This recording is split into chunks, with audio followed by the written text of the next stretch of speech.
Horror Retrospective Show. Horror Retrospective Show.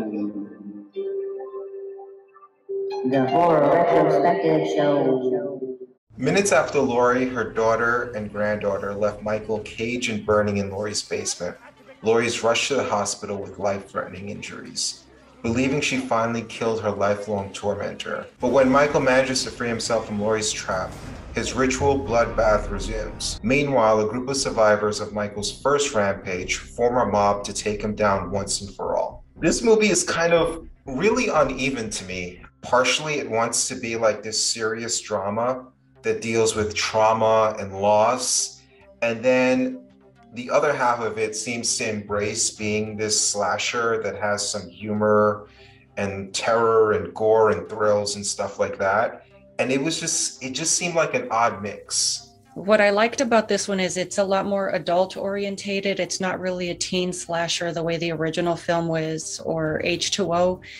It kind of tried to tap into that a little bit, but it focused more on the adult characters and like you said, their trauma and how things changed over time. I always liked Friday the 13th because it embraced the schlockiness of slasher films.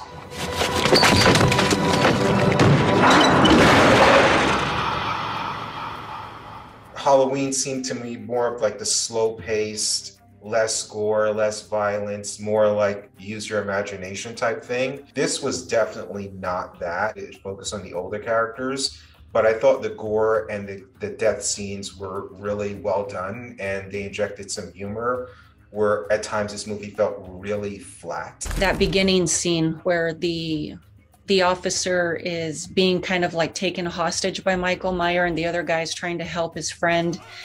And I think he shoots him in the neck or in the throat. And Michael just tosses him aside, walks down the stairs like nothing. Meanwhile, the guy's still missing. I'm like, you are such a horrible officer.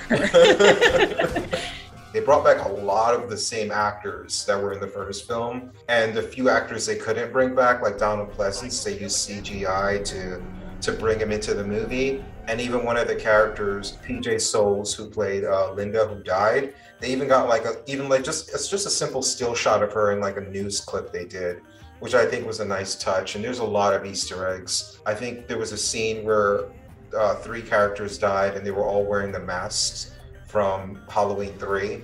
I thought that was a nice touch. And I'm sure there's a bunch of other stuff that like hardcore fans of the series probably noticed, if like a casual like me like noticed stuff like that. They did kind of like the whole town bands together thing, and it was funny to me because it's kind of like they were trying to rip off Universal Studios, like the classic monster movies where the entire town forms a lynch mob and they go after the monster. And obviously, ironically, the Donald Pleasance or Dr. Loomis, he's like the modern day Van Helsing. So it's kind of like you're going a little too Universal here for me. Take my hand now! Here, give me your hand. Grab my hand!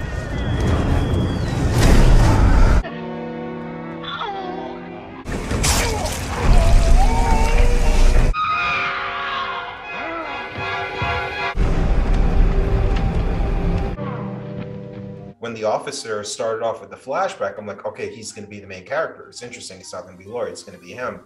But then he disappears for most of the movie. His arc comes back at the end within like minutes of him killing his partner. Another cop just covered up for him, and that was it. Like, you know, there's no consequences for that. Give me a gun. Don't look at it. Just be cool and give me a gun. Take this. It was an accident. He shot himself. When he finally admits all this is happening because of me, Michael could have been dead, within seconds of him saying that, before he even finishes his monologue, Laurie grabs his hand, symbolizing it's fine. It was just set up and no payoff. Tommy Doyle was the other character that had potential for an arc. He led a mob to killing an innocent person. And then when Karen called him out on it, what are the consequences? Within the monologue of her calling him out, within that very same monologue, she forgives him. And then she encourages him to take that same mob to go kill Michael. Tommy, you took my daughter to chase a killer and an innocent man is dead. Fuck it, none of us are innocent. Karen, listen, I fucked up. I'm sorry. So what now? You're sorry? You're just gonna stand here hating yourself? what were they saying about mob mentality? It seemed like they were trying to say something about it, but just after like you showed like why mob mentality is bad, you have that same character like the next time we see him leading a mob to their death.